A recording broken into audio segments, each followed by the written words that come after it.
Welcome to Audiobooks.com. Today's audiobook is Jack and the Beanstalk, Treasure Above the Clouds. Enjoy this magical, immersive story with relaxing narration, full of courage, adventure, and wonder. Now, sit back, relax, and let the storytelling begin. Chapter 1: The Morning Without Milk. Once, in a small cottage at the edge of a wind-bent village, there lived a quick-minded boy named Jack and his weary but loving mother. Their home was not grand. The roof groaned when storms rolled in, the floorboards creaked beneath their feet, and smoke from the little hearth often curled into the room before finding its way up the chimney. Yet it was home. It held their memories, their laughter, and the last traces of a happier life. Years before, Jack's father had been known as a brave traveler. He had crossed strange lands, discovered hidden treasures, and returned with gold enough to keep his family safe. But one terrible day, a cruel ogre had stolen everything: coins, jewels, and precious things gathered over many years.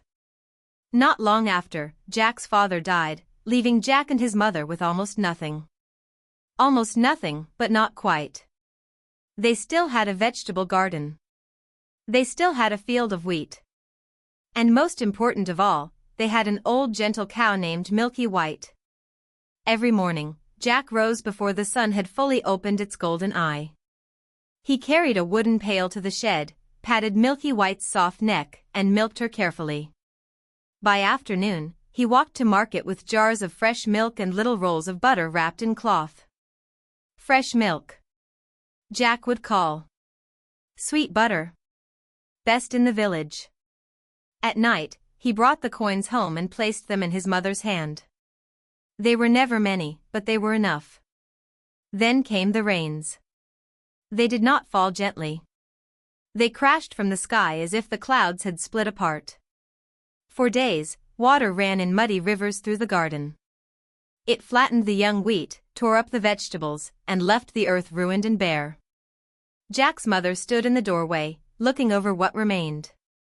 Her face was pale. "What shall we do now?" she whispered. Jack tried to smile. "We'll plant again in spring, Mother. We still have Milky White." His mother nodded slowly. "Yes," she said. "We still have Milky White." But one gray morning, when Jack went to the shed, Milky White gave no milk. He frowned and tried again the next day. Still nothing. Jack rested his forehead against the cow's warm side and sighed. In this immersive story, the silence of that empty pail sounded louder than thunder. "How," he murmured, "am I going to tell Mother?" Chapter 2: A Boy, a Road, and a Little Hope. That evening, Jack told his mother the truth. Milky White had no milk. Not one drop.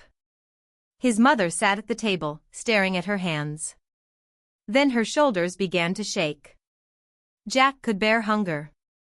He could bear cold. He could even bear the hard looks of people in town who knew they were poor. But he could not bear to see his mother cry. "Please don't weep," he said, kneeling beside her. "I'll think of something." She wiped her eyes. "Jack, this is not the time for one of your grand plans." "This one isn't grand," Jack answered quickly. "It's simple. I'll find work." "In town?" she asked. "Yes.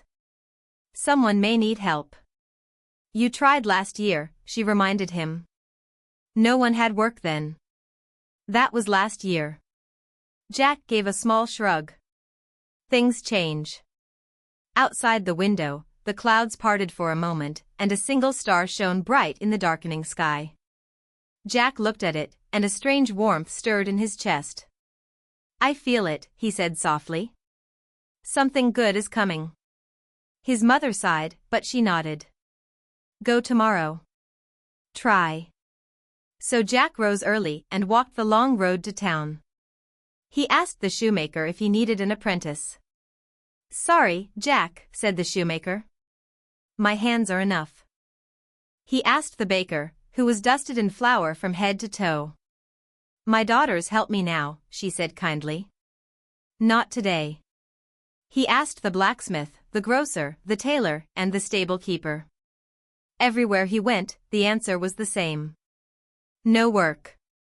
By late afternoon, Jack's hope had thinned like mist. He kicked a stone along the road, harder than he meant to. Ouch, cried a voice. Jack looked up and saw a young woman standing near a shabby cottage, a basket of herbs at her feet. I'm sorry, Jack said. I didn't mean to hit you. She smiled. Then you must have meant to hit the road very angrily. Jack laughed despite himself. I suppose I did. My name is Eliza, she said. What troubles you so much? So Jack told her about Milky White, about his father's lost treasure, about the ogre who had stolen their gold, and about his mother waiting at home. Eliza listened with gentle eyes. My parents are gone, she said. I care for my younger brothers and sisters. We have little too. Jack looked down. That must be hard. It is, she said. But you still have your mother, Jack. That is a treasure no ogre can steal. Her words stayed with him all the way home. When Jack reached the cottage, his mother hurried outside. Did you find work? Jack shook his head. She closed her eyes.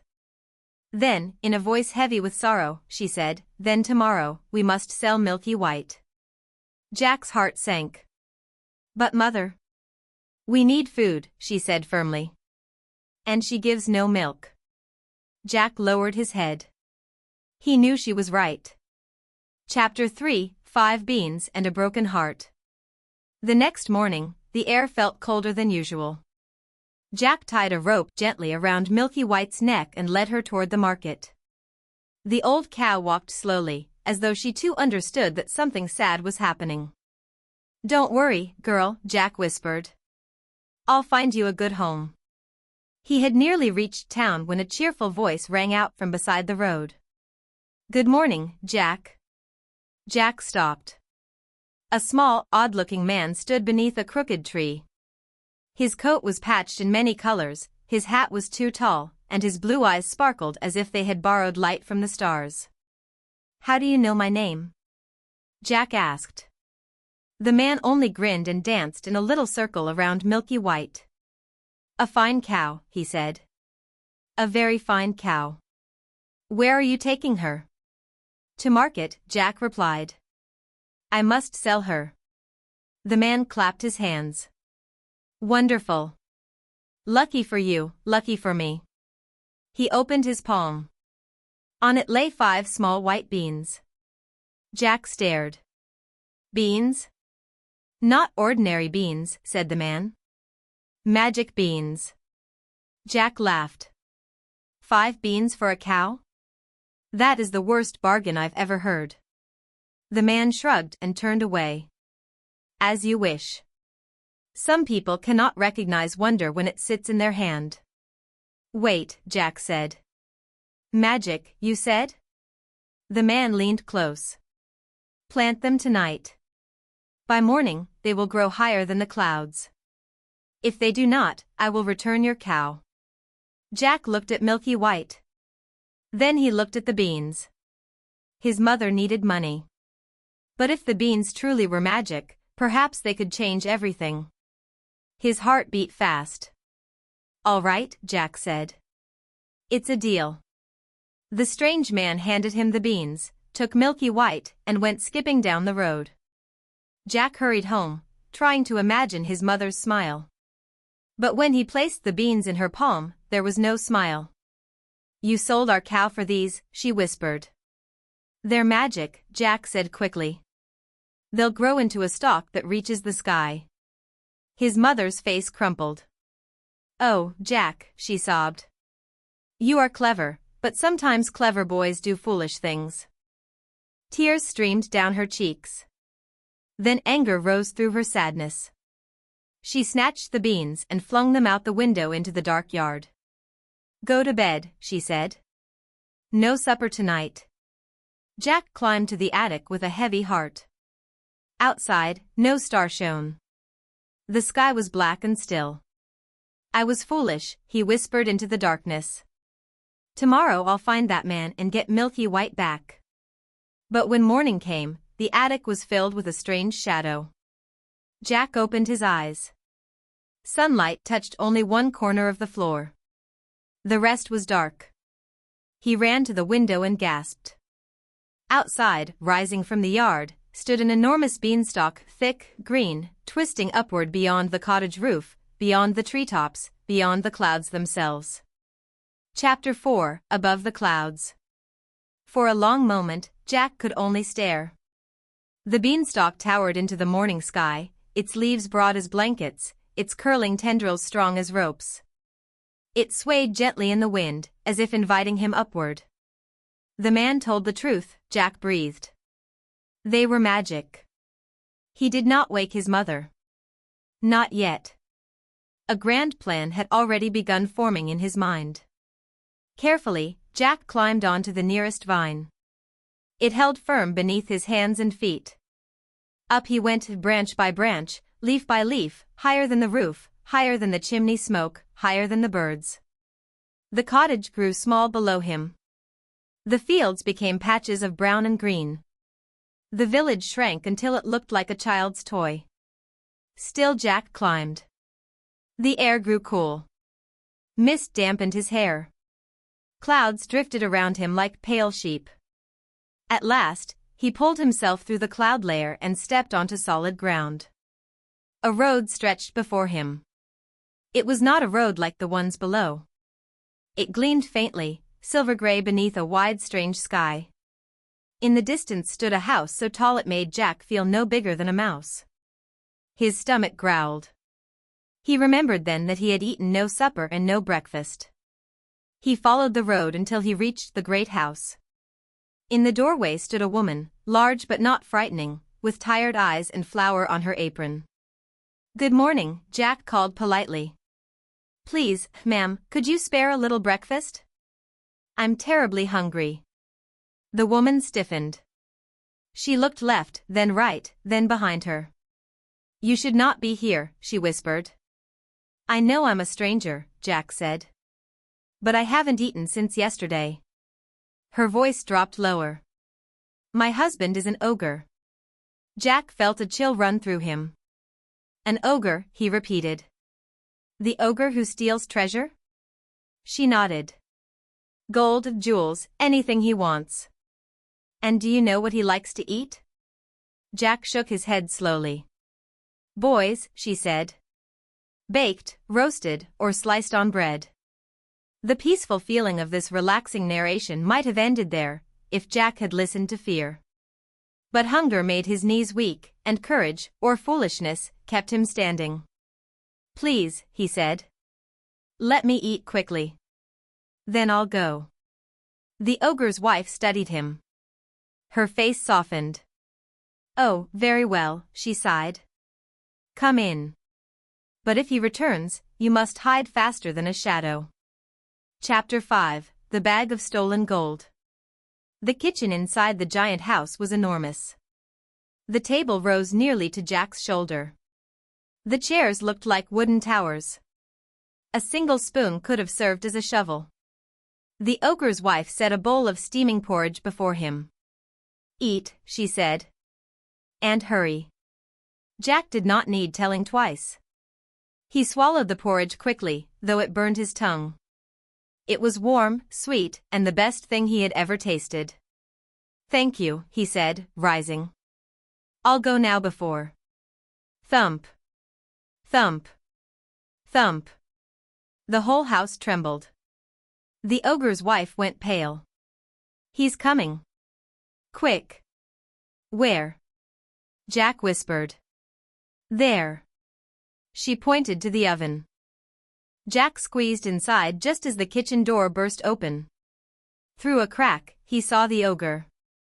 He was enormous, with shoulders like boulders and a face rough as broken stone. His teeth were sharp, his eyes small and cruel. A heavy leather pouch hung from his belt. "Morning, wife," the ogre growled. He threw the pouch onto the table. "Cook breakfast." Then he stopped. Sniff. Sniff. Jack held his breath.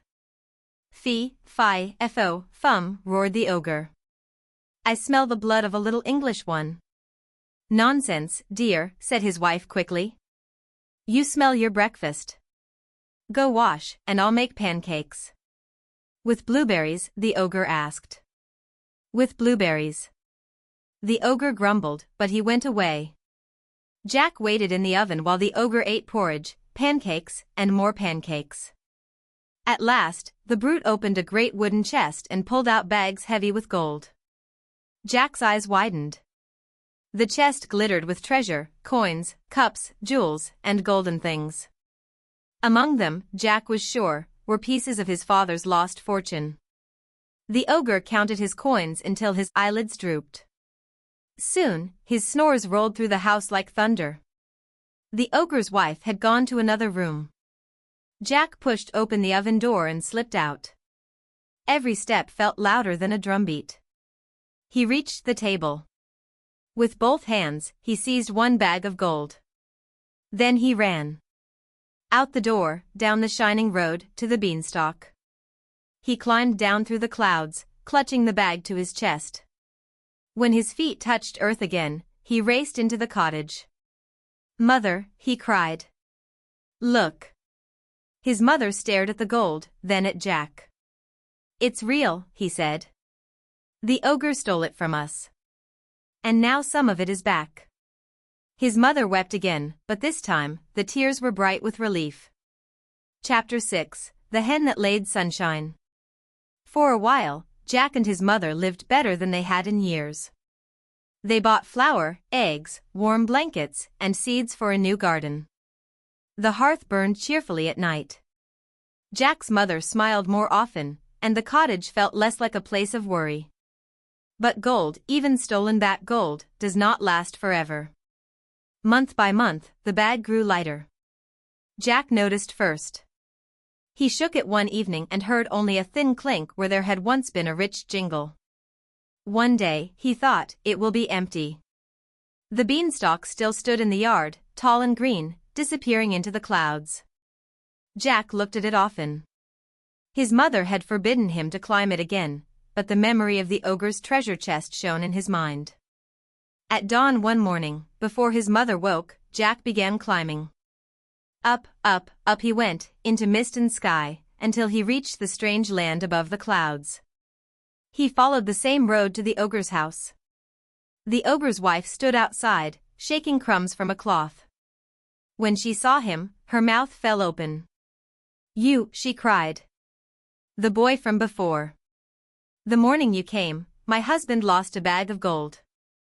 Jack tried to look innocent. Did he? Gold does not walk away on its own.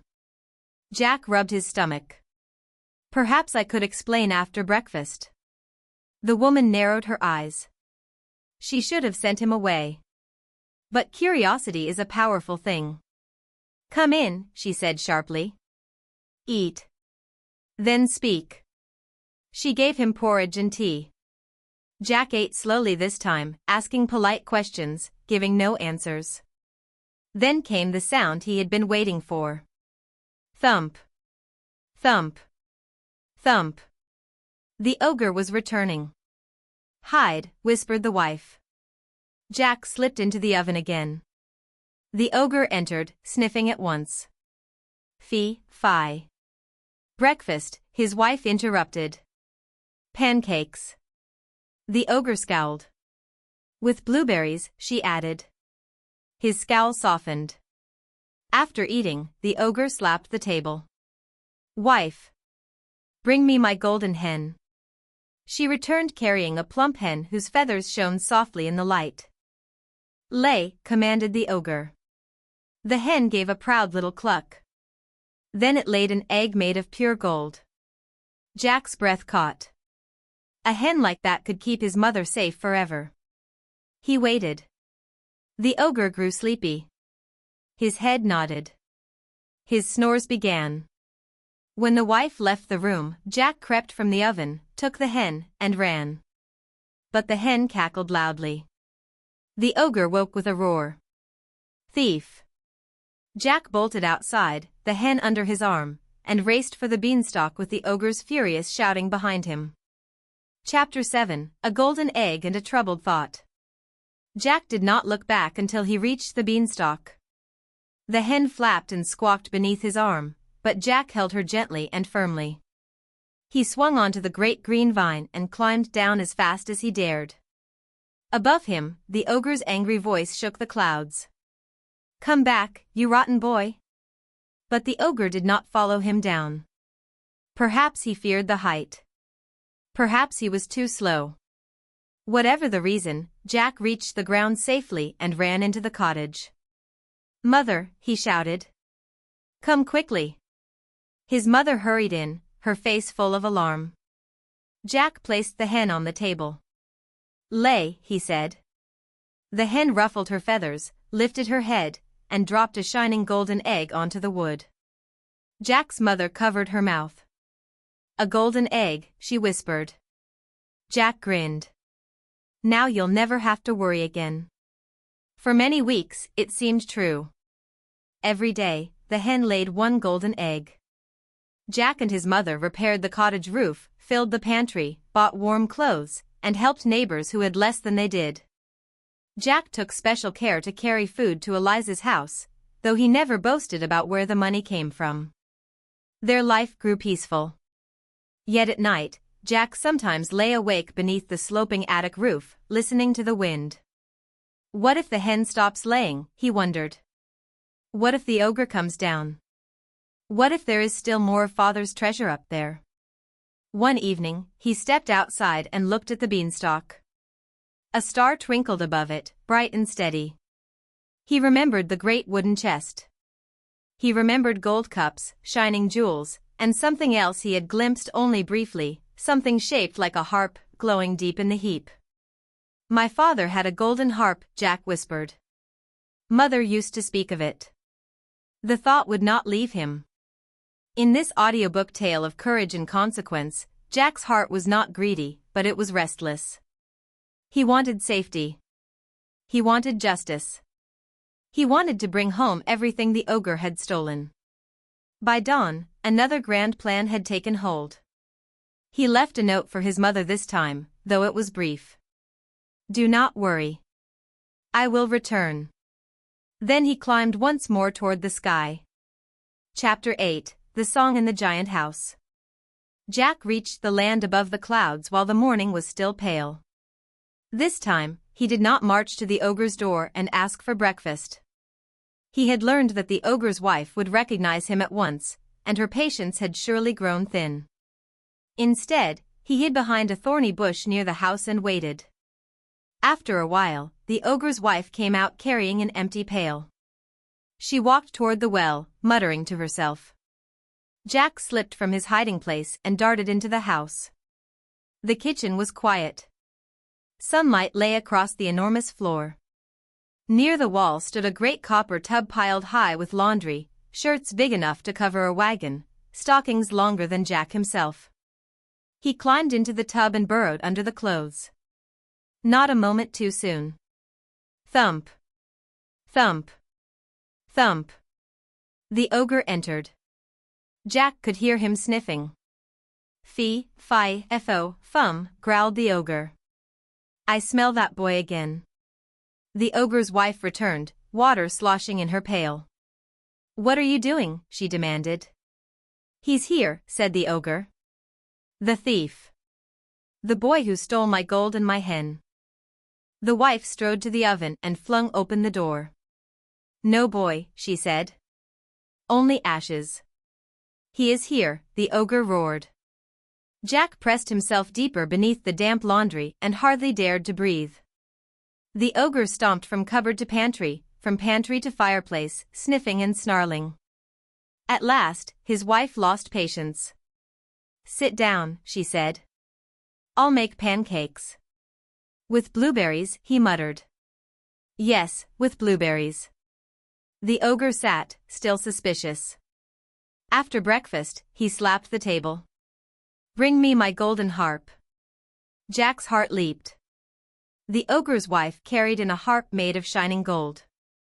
Its strings glimmered as though spun from sunlight. The ogre touched it with surprising tenderness. "Sing," he commanded. the harp began to play. Its music filled the kitchen, sweet, sad, and beautiful.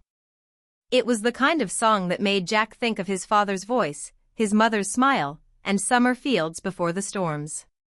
For a moment, even the ogre closed his eyes and hummed along. Jack knew then. That harp did not belong in the hands of a thief. He had to bring it home. Chapter 9, The Harp Cries Out. The golden harp sang for a long time. Its melody drifted through the giant kitchen, rising and falling like wind over hills. The ogre listened, heavy eyelids drooping. His wife sat nearby, mending an enormous sleeve. At last, the ogre's chin sank to his chest. His snoring began softly, then grew until the table trembled. The ogre's wife sighed. Finally, she gathered the mending and left the room.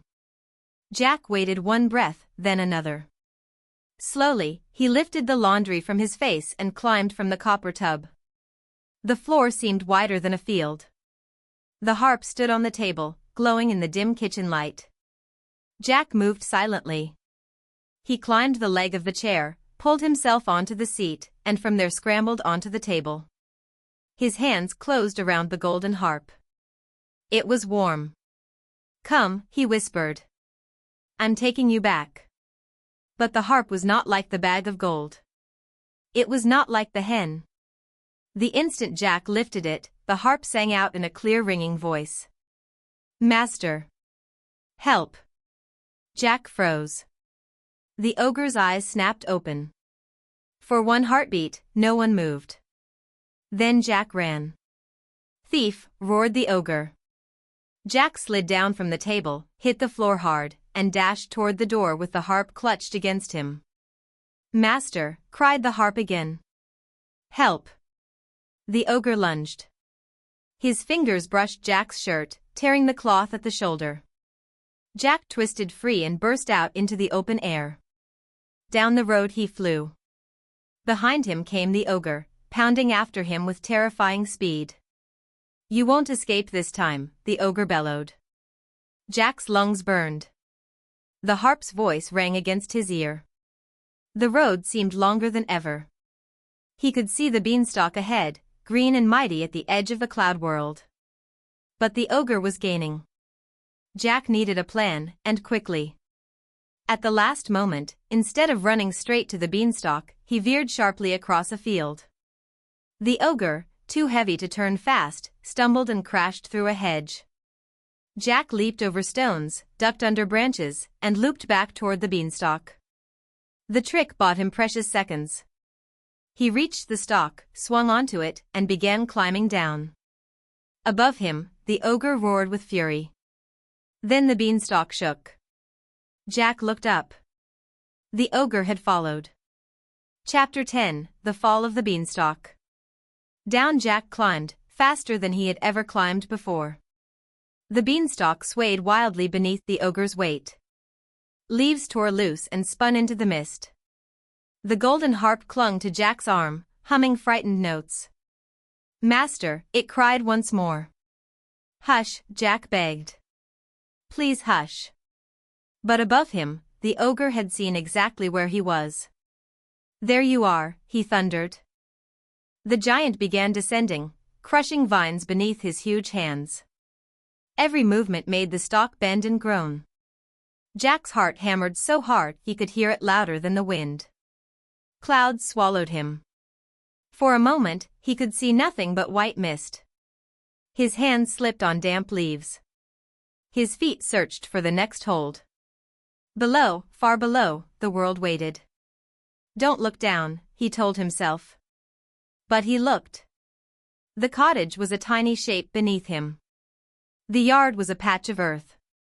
His mother, hearing something, had come outside and was looking upward. "Mother!" Jack shouted with all his strength. "Bring the axe." She could not hear the words at first. Then Jack shouted again. "The axe." His mother ran. Jack climbed the final stretch with desperate speed. The ogre was still above the clouds, but his legs had begun to appear beneath them, massive and kicking. Jack dropped the last few feet to the ground. His mother rushed out with the axe in her hands. "What is happening?" she cried. Jack pointed upward. She saw the ogre's legs and turned white. Jack seized the axe. Chop. The blade bit into the beanstalk. Chop. The stalk shuddered. Above, the ogre realized the danger. "Stop," he roared. "Stop, boy. Chop. Chop. Chop." The sound rang across the yard, sharp and urgent. Jack's arms ached, but he did not stop. His mother stood beside him, praying under her breath. At last, with a great splitting crack, the beanstalk began to lean. The ogre howled. The enormous green stalk toppled from the sky. The ogre lost his grip and fell with it, crashing to the earth with a boom that shook the cottage windows. Then everything was still. The beanstalk lay broken. The ogre moved no more. Jack's mother threw her arms around him. "You're safe," she whispered. "Thank heaven, you're safe." The golden harp began to play a gentle song, soft as a lullaby after a storm. Chapter 11: The House Beside the Field. After the ogre's fall, the village changed. At first, people came running from every direction, frightened by the crash that had shaken the ground. They found Jack, his mother, the fallen beanstalk, the golden hen, and the harp whose music floated through the air like sunlight through leaves. Jack told the story, not proudly, but honestly. He spoke of the cow, the beans, the climb, the ogre's treasure, and the things that had once belonged to his father. Some villagers crossed themselves. Others laughed in disbelief until the hen laid a golden egg in front of them. Then they believed. Jack and his mother did not keep their good fortune locked away. They remembered hunger too clearly. They remembered cold nights and empty cupboards. So they shared. The golden hen continued to lay, and the golden harp sang at gatherings in the village square. People came from far and near to hear it. Some called it the finest music in the kingdom. Others said it made them dream of home. For YouTube audiobook listeners who love gentle storytelling, imagine the scene: lanterns glowing at dusk, children sitting cross-legged in the grass, old men wiping their eyes, and Jack standing beside the harp while its song drifted into the evening. With the money they earned, Jack and his mother built a new house, not a palace, but a warm, bright home with strong walls, a deep hearth, and windows that welcomed the morning. Jack planted a garden again. This time, the rows grew straight and green. Wheat returned to the field, bowing under the breeze. And Jack did not forget Eliza. One afternoon, he walked to her little cottage and knocked. Eliza opened the door, surprised to see him dressed in clean clothes, though his smile was the same shy smile she remembered. "Come with me," he said. She followed him down the road, past the village, past Jack's new garden, to the field beside his house. There stood another new home. Smaller than Jack's, but sturdy and lovely, with a red door and smoke curling from the chimney. Eliza stared. "Whose house is that?" Jack smiled. "Yours," he said. "For you and your brothers and sisters." For a moment, Eliza could not speak. Then she took Jack's hands, and her eyes filled with tears. "Not all treasure shines like gold. Some treasure is kindness returned." Chapter 12: The Star That Remembered. Years passed, but no one in the village forgot the beanstalk. Children asked Jack to tell the tale again and again, how the beans had looked ordinary, how the stalk had climbed into the clouds, how the ogre had stomped like thunder, and how the golden harp had sung. Jack always told it differently, adding color and warmth, shaping it into an immersive story that seemed made for quiet evenings and relaxing narration. But he never changed the heart of it. He had been poor. He had made mistakes. He had been afraid. And still, he had climbed. His mother often shook her head when people praised him. "My Jack is brave," she would say. "But if anyone offers him magic beans again, I shall throw them farther than the moon." Jack would laugh. "No more beans, mother. And no more grand plans? Jack would pause. Well, he would say, perhaps only kind ones. The golden hen lived comfortably in a sunny little yard, treated with more respect than many queens. The harp played at weddings, harvest feasts, winter gatherings, and quiet nights when someone needed comfort. Its songs carried memories of Jack's father, of storms survived, of hope found in unlikely places. As for Eliza, her brothers and sisters grew strong in the house beside the field. She and Jack remained close, and in time, their friendship deepened into something steady and bright. The village prospered. No one went hungry if Jack could help it. When travelers passed through, they found warm bread, music, and a story waiting. And sometimes, on clear nights, Jack would stand outside the cottage, now a fine house, but still filled with the same love, and look up at the sky. One star always seemed to shine brighter than the rest. It was the same star he had seen on the night when he first believed something magical might happen. The same star that had watched over his doubts, his climb, his danger, and his return. Jack would smile at it. For magic, he learned, was not only in beans or golden eggs or singing harps. Magic was in courage when fear said stop. Magic was in hope when the cupboard was bare. Magic was in sharing treasure instead of guarding it. And so Jack, his mother, Eliza, and all those they loved lived in peace, with music in the evenings, bread on the table, and a bright star above them. And that is how their happily ever after began. You've been listening to Jack and the Beanstalk, Treasure Above the Clouds, presented by Audiobooks.com. Thank you for listening. If you enjoyed this audiobook, please like, share, and subscribe for more relaxing storytelling. Until next time, keep your imagination growing beyond the clouds.